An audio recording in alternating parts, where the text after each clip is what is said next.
How many people last night heard the news about Osama bin Laden via social media? Right. 4 years ago, would that have happened?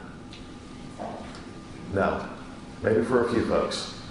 Now, in such a short period of time, that technology has transformed our society in a way that we couldn't have even imagined a few years ago. And my bet is, how many heard it via social media on your smartphones? Yeah. So, I rest my case. Of course, economics, as we come out of the recession, cheaper, faster, better. We've always heard that refrain, but I think it's real now because we as an industry responded to that during the recession. We commoditized ourselves to a larger extent than we ever had in the past. I think we're going through a transition. There's a traditional business model for market research. There's a transition model, where I think we are now. And there's the future model of where I think we're going to go. The traditional business model is around data silos. It's around methodological rigor. It's around objective reporting. It's around low touch with clients. Production models, thinking about tracking studies and how all the major research companies have gotten to be major research companies from a revenue standpoint. Slow to adapt to technology. More process-oriented versus people-oriented. And the growth strategy has been around international expansion and, again, building silos in each of those countries. That's kind of the way the research industry has done business for a long time now. We're transitioning now to this idea around data warehouses. We recognize that the silos have to come down. I don't think we're quite there yet, but at least we're getting it in the same room now, so we can pick and choose little bits and pieces, and we're seeing some of that happening. Methodologically curious. Everybody in this room is an example of that, I believe. I think we've heard from our clients, they want to hear narratives, they want to talk about implications. Seeing a lot of people focusing more on high touch, on deep partnerships with clients, on embracing technology, on people versus process, that message is sinking through, and on establishing regional focuses rather than just international expansion, being this big monster that we're going to gobble up everything. We're building expertise in specific regions. Look at the emerging markets of the BRIC countries. And then what does it look like in the future? Data oceans. It's a large, thriving, dynamic ecosystem. There's data happening all over the place in lots of levels, and we have to fish that ocean and bring in that data and see what happens. Methodologically agnostic. Why do we care about the specific methodology? It's about the business need. What is the methodology, the technique that will deliver the most value to our clients and answer their questions? That is the issue, at least in my mind. Narratives, implications, and outcomes. Anybody who's heard the buzz around Coke saying pay for performance, that's what they're saying, guys. They're saying that we need to be invested in the outcomes of the research as much as they are. Now, high touch, continuing to be deeply involved within client organizations, integrating with them from a technology standpoint when we can, having those data feeds incorporated into what they're doing internally, because that's what they're doing. They're doing that within their organizations between IT and BI and CRM and marketing, and all that data is coming together. Research needs to be a part of that as well.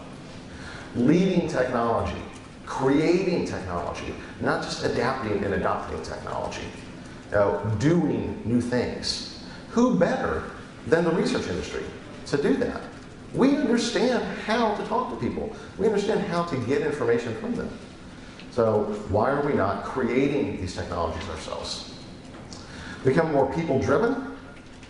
And an interesting thing, I didn't quite know how to say this, but no borders, local focus, because it seems as if there's this interesting shift happening primarily due to social media, that the world is one big connected place, that the more that happens, the more the focus is on local interactions. Look at the success of Groupon. So we need to figure out how to do that as well.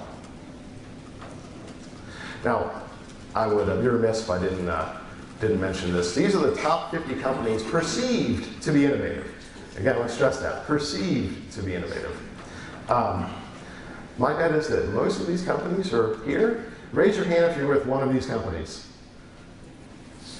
Okay, so definitely a good smattering of folks here. Let's just talk about this just for a second. Brain Juicer. Who here is familiar with Brain Juicer? Don't they kick ass when it comes to saying that we are innovative? Really, John Kieran is just a master. And you know what? I know Brain Juice, I know them well. They're doing some innovative stuff, but it's not that innovative. You know?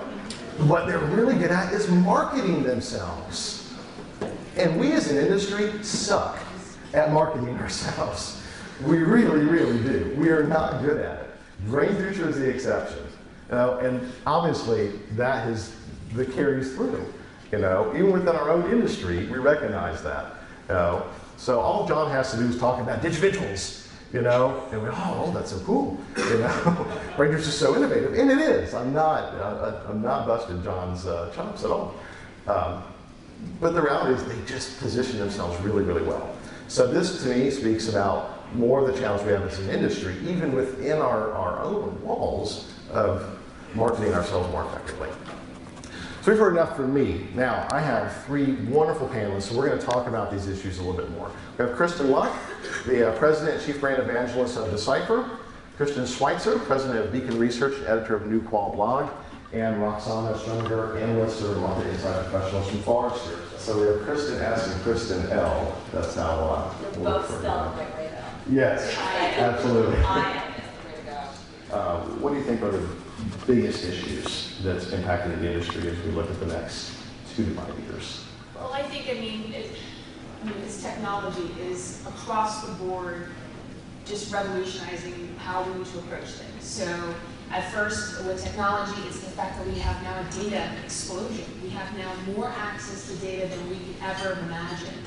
And so we're now at this crossroads of trying to understand which data to look at, which to not pay attention to, and how do we integrate this data to get into the point where it's not a dashboard of different data sources. It's an actual true integration of data where we can say customer A did X, Y, and Z in terms of an operational CRM database. But on top of it, this is what they said on all these social media platforms. And then on top of it, we did a solicited online survey or a focus group with their information and put it all together so we get this cohesive viewpoint of this consumer. It's no longer fragmented.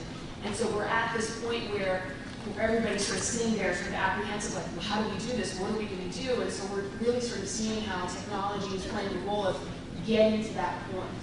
And then we're also seeing technology being this evolution of different methodologies. Granted, some of these methodologies are sort of old hat. You see examples like prediction markets, which has been around for a while, even neuroscience techniques, but you're starting to see that technology being brought into our boardroom of market research.